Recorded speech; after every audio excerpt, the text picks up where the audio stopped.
William Jewell College, and the 2010 Harmony Humanitarian Hoffman Legacy Award.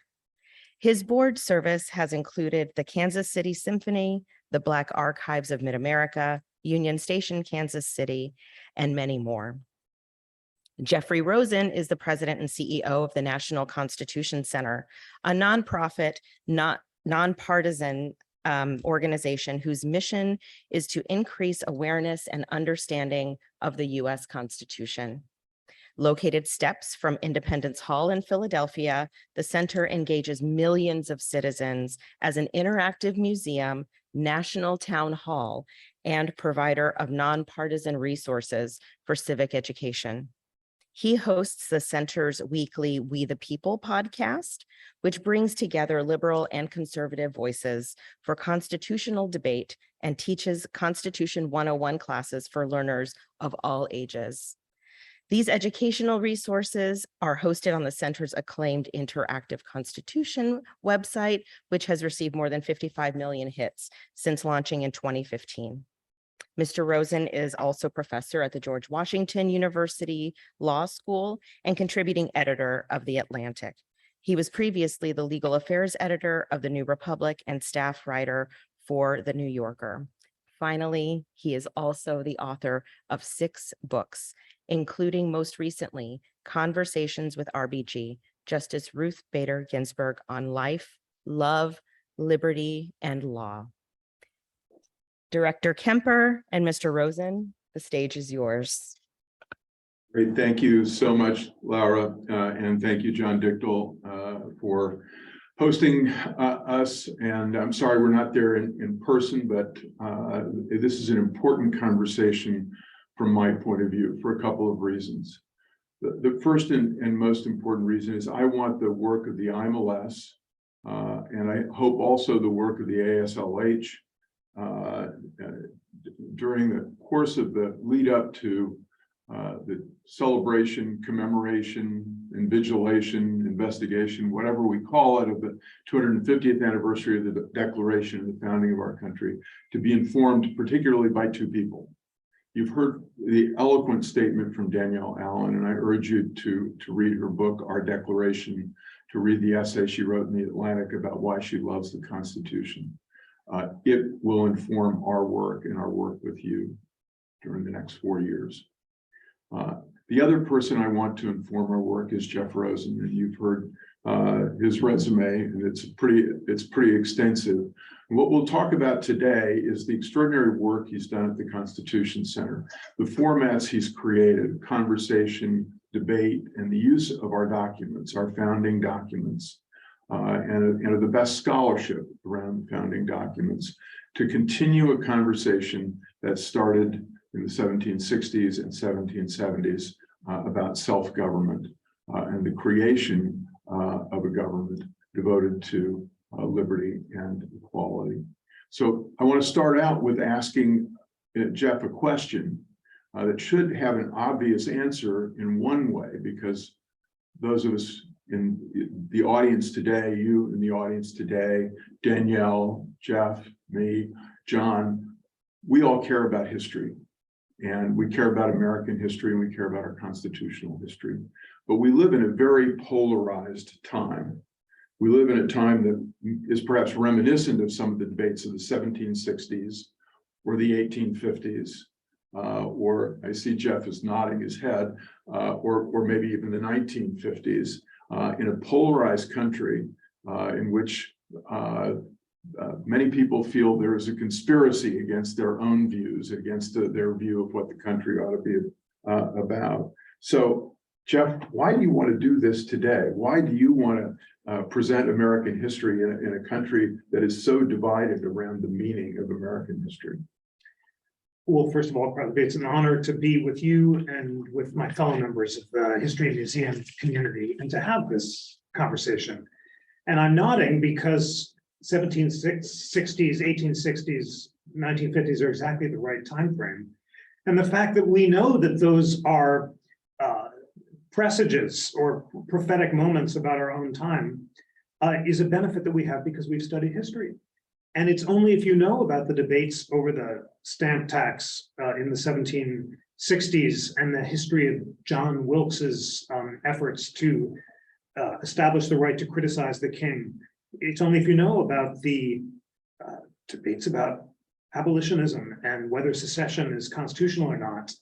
And it's only if you know about the debates about Brown versus Board of Education that ended segregation, that you can have an informed sense of the vexations and challenges that we face today. It's a commonplace to say that the framers thought that it was an open question whether we could keep the republic. We all know Benjamin Franklin's famous injunction, "A republic if you can keep it." And we also know as history teachers that the framers thought that the teaching of history was necessary for the keeping of the republic.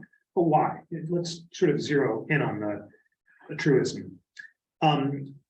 It's important to be informed, to have a sense that that the past is present, that we face these challenges before, to put them in context and to see that things have been difficult and we've come through. But more to the point, the framers thought that it's only if public opinion is informed that citizens can be guided by reason rather than passion, can deliberate and can set aside their differences through peaceful resolution rather than force or violence. That's the whole point of the first Federalist paper. It's an experiment in can the government be ruled by reason and conviction rather than force or violence. And the framers are all uncertain about whether it's going to work. And I'm always struck by Madison's faith in media. He says it all comes down to whether public opinion can be cooled and refined and slowed down and made deliberate. And that's the point of the Constitution. But ultimately, it's going to come down to public education. He has faith that this new class of enlightened journalists and educators that he calls the literati will use the new broadside press to allow the complicated arguments like the Federalist Papers to diffuse slowly throughout the land so citizens can read them and make up their own minds. You used the word diffusing, and one of the things that all of the founders seem to have agreed on. It's a phrase that's used by Hamilton. It's a phrase that's used by Madison, by Jefferson. The diffusion of knowledge. The diffusion of knowledge, and in what in many ways is the first, after the Declaration, the first founding document of the constitutional republic is the Northwest Ordinance. And in the Northwest Ordinance, there is set aside money to promote religion, morality, and knowledge. Yes. Education, schools, even a university. Yes. And Washington, of course, in his last address to Congress in 1796, says that the key to preserving the experiment will be the creation of a national university. He thinks it'll be in DC. What's the point of it? It's to allow people of different backgrounds in different states to set aside their factional differences and regional jealousies so they can learn from each other and they can converge around common principles, and we can have the education of our youth in the science of government. So Washington thinks the National University will achieve two things. First, substantive knowledge and the principles of freedom. And second, learning the habits of deliberation and learning to set aside sectional prejudices so you can converge around common principles.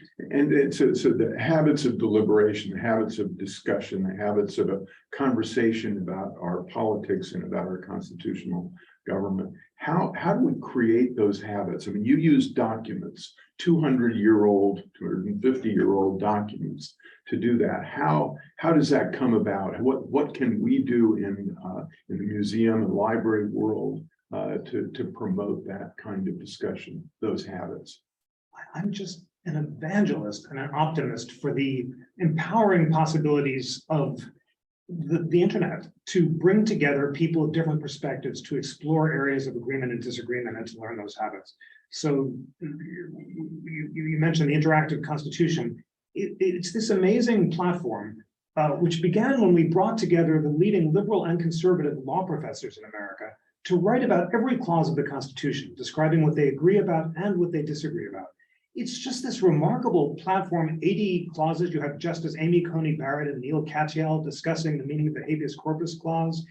And it was striking how much agreement there is and also how respectful the disagreement is. So that was so successful that the next phase of this project was to create these Constitution 101 courses with primary documents selected by leading liberal and conservative historians. And we found that it's important for credibility to bring together advisors of different perspectives to select the material. So this just launched last week for And so Constitution this is Center. on your website. It's We- on the we can website. see It's all this. free and online. And it's constitutioncenter.org. You can get the app.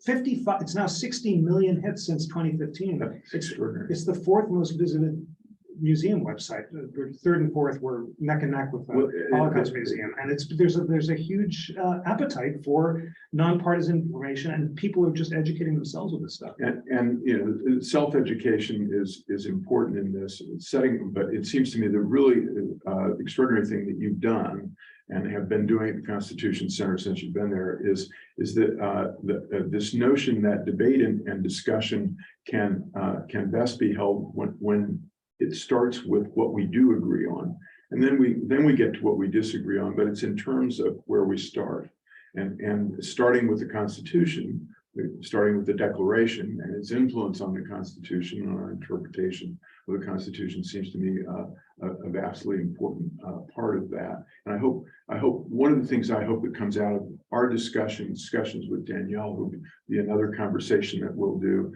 will be the use of these documents to tie what you're doing at the national level to what members of the ASLH and other library associations are going to do as we move towards 2026. You know, one of the great statements by the first historian of the revolution, David Ramsey. Yeah, he was talking to he was in correspondence with a friend, and he said that the great change in America from the colonies to the republic was going from being a subject to being a citizen. Mm. And it seems to me that what he was talking about is the participation of citizenship, the engagement in government. Can you talk a little bit about the meaning of citizenship that comes out of the revolutionary era? We had yesterday at the Constitution Center a naturalization ceremony, and those are always the most inspiring events, as we all know, if we've been lucky enough to attend them. 48 new citizens from 34 countries standing up and taking the oath, and they renounce allegiance to any foreign king or potentate so they can become members of the sovereign body in the United States, which is we the people. And that was the radical idea that the founders had, that in England, the king and parliament was sovereign. In the rest of Europe, thugs and tyrants were sovereign. Here, we the people are sovereign and have the ultimate authority, and our power is embodied in the Constitution, and ordinary laws are subordinate to that. And you have all these new citizens who have risked their lives and their families and their fortunes to become Their fortunes and their sacred honor. They really have no, why? What gives them their equal status? Well, it took the Civil War, as Danielle Allen mentioned, the imperfections of the Constitution and the infamy of the Dred Scott decision, which said that African Americans had no rights which white people were bound to respect. The first sentence of the 14th Amendment overturns Dred Scott and says all persons born or naturalized in the United States and subject to the jurisdiction thereof are citizens of the United States and of the state wherein they reside. And that shining declaration of national sovereignty and of total equality of all citizens reminds us of the ultimate source of sovereign authority. I want to mention again, we were talking earlier about the spectacular speech that Dr. Jem Specker, who's the president of the University of Pittsburgh-Johnston, gave yesterday. He's an immigrant from Cameroon, and he summed up the essence of the American creed that all immigrants become heir to, entitled to, more eloquently than I've heard in a long time, and I won't try to do it justice, but it was another reminder of the common principles and the uniquely American principles that we all do in fact embrace, and all embodied in the idea of citizenship. Well, we embrace them, of course, but our immigrant citizens have done something that the rest of us haven't done, which is not only the oath of allegiance and a statement that they will fight for the country against enemies, foreign and domestic, interestingly, as in the oath of allegiance. And they've taken a test. They've taken a citizenship test on American history and government that surveys have shown 70% of native-born American citizens cannot pass. And it seems to me two things are true. One, what you've just said about the importance of these ceremonies. We did them in the Kansas City Public Library. We did one at the World War I Museum last week with U.S. Customs and Immigration, and we're partnering with them around 2026 as well. The ceremony itself is so moving to see these folks, as you say, have devoted their resources, their lives to becoming American citizens and have taken this test. It seems to me making that idea that not only the oath, but this knowledge, again, the diffusion of knowledge as a standard for all American citizens as we go into 2026 is something we might be able to do in partnership with the ASLH Well, that and would, the Constitution that Center. would be an extraordinary service to education and citizenship. And I would, let's all pledge to try to figure out a great way to do that. We know that we can't have mandates and we're not going to prescribe a core curriculum, but we can offer recommended reading. And that's why I'm so excited about this Founders Library or Historic Documents Library, just as one example of how much agreement there is, first of all, about what the great primary texts are. We had phenomenal historians like, an amazing roster, pick 150 documents. For the intellectual foundations of the founding, they include basic things like the Federalist Papers and Cicero's Tusculan disputations I put in there because it was so key to Jefferson's understanding of the pursuit of happiness, but all the way up to the civil rights era. And there's something so radically empowering about primary texts in a polarized time, because by definition, they're unpolitical. People can speak in their own voice. And you can also read them out loud together. So I would love to think with you and with our colleagues in the history museum community about ways of sponsoring conversations, perhaps at the local level around these texts, and then having some kind of voluntary, you could have an assessment and maybe get a certificate. I think that's a great idea. We talked to the Knight Foundation. Alberto Ibargüen, the CEO of the Knight Foundation, said to us exactly that. We ought to make some kind of contest out of the citizenship test to see which museum, which library could come up with the largest number of patrons who could pass the test. Have a community-to-community contest around our knowledge of American history and government, our constitutional knowledge in particular. Yeah, and it seems to me that we talk. You were on C-SPAN earlier today and talking about talking with a lot of American citizens who called in to C-SPAN. We're all interested in the mechanism of government, on the amendment process, on what we could do to change the Constitution. The interest seems to me to be very high. On the other hand, it seems very difficult for us to change the Constitution. What's your view of the amendment process and whether or not the Constitution, being almost 250 years old, is a relevant document today? We were discussing this very exciting project that the Constitution Center launched, and we're going to announce the results of on Monday. We convened a virtual constitutional convention, and this was an unusual project. It started by inviting 3 teams, progressive, conservative, and libertarian, to draft amendments on their own in a kind of state of Zoom. And they did that, and we were surprised that the progressives and the conservatives agreed on an electoral college amendment. So we thought, well, let's actually put them together and see if they can agree on language and have a virtual convention. It lasted just a week, and in 2 Zoom sessions and some email follow-up, this remarkable team of scholars has proposed 5 constitutional amendments. They include making the amendment process itself easier, making it easier to impeach the president, making term limits for Supreme Court justices of 18 years, including a legislative veto where Congress could repudiate executive actions by majority vote. And which is similar to something Madison proposed in the Constitutional Convention. he thought that it was the most important provision was to give a national veto over state decisions. And this would kind of empower Congress to assert itself, absolutely. And then removing the natural born citizenship requirement for president, which was kind of a vestige of the founding era. But I mean, I have to say it, that blew me away. That these scholars of very different perspectives. We're able to agree so quickly. And it shows that when you phrase discussions in constitutional rather than political terms, both there's more agreement than you might think, and there's always more light. There's far less polarization than in the political arena. It seems to me to stimulate those conversations. So Madison and Jefferson had very different views of change, the importance of change in the constitutional environment and government. Jefferson thought revolution, maybe with a little bit of blood every 20 years, was not a bad idea.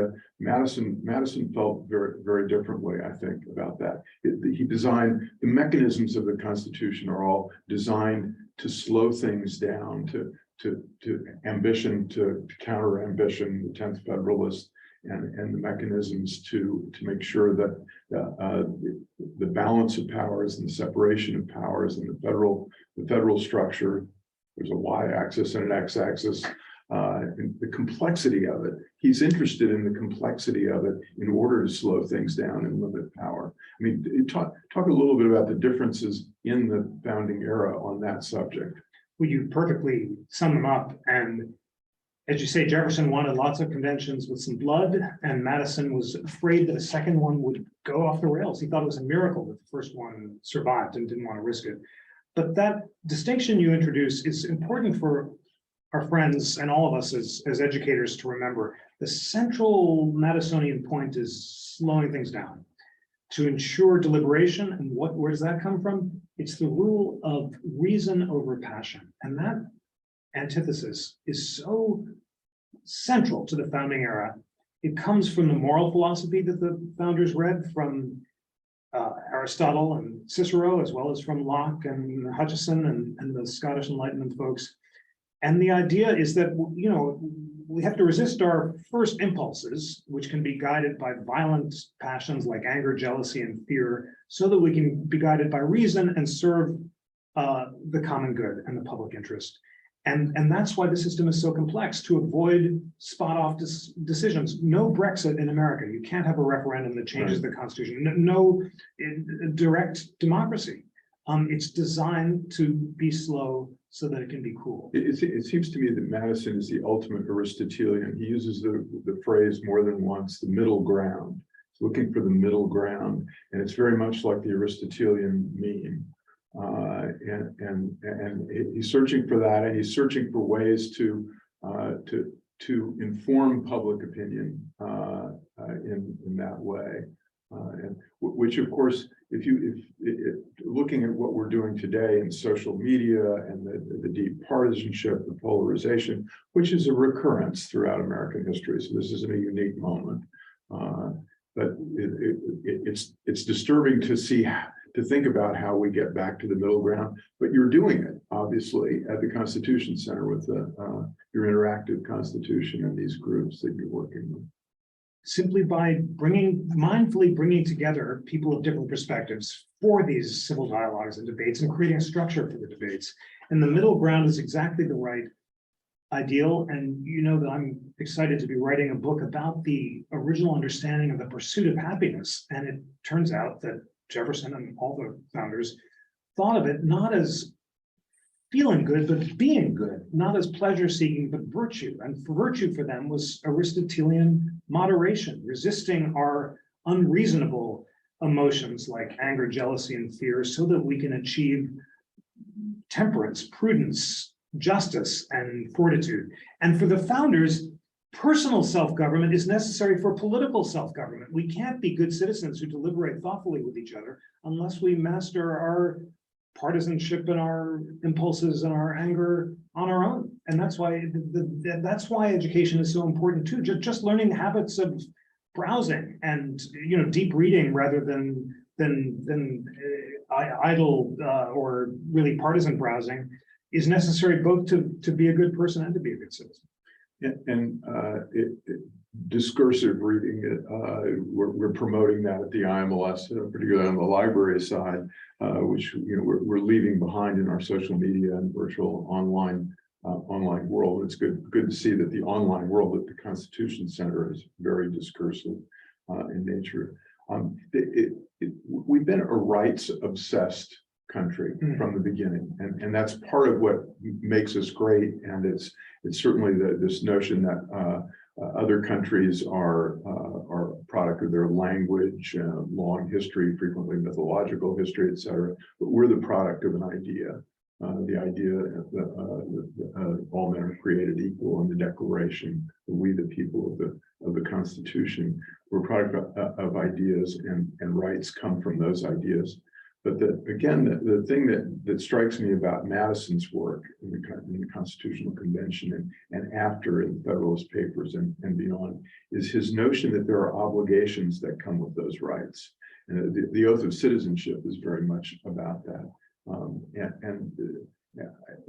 Talk about that a little bit, the notion that we have to balance our rights with obligations and the obligations of citizenship. It's so true. And that word obligation or duty is deep in the classical Republican tradition, and it suffuses the founding era. And suddenly we're realizing why it's important. It's not just an old-fashioned idea. What are the obligations and duties? Well, they're to make sure that as individuals, we are governed by reason rather than passion, that we take the time to inform ourselves, that we vote in a thoughtful way, that we preserve the institutions of government. Suddenly those duties are becoming less abstract when we see how fragile these institutions are and how we can give them up if we don't, if we amuse ourselves to death, or we fire ourselves up with partisanship, or we succumb to our worst impulses. And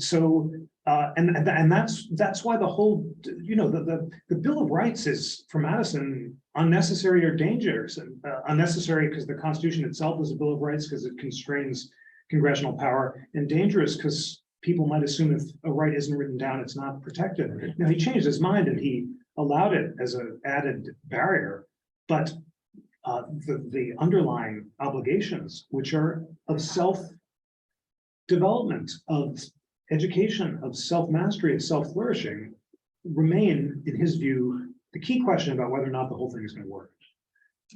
There's always the question in American history of individualism versus the common good.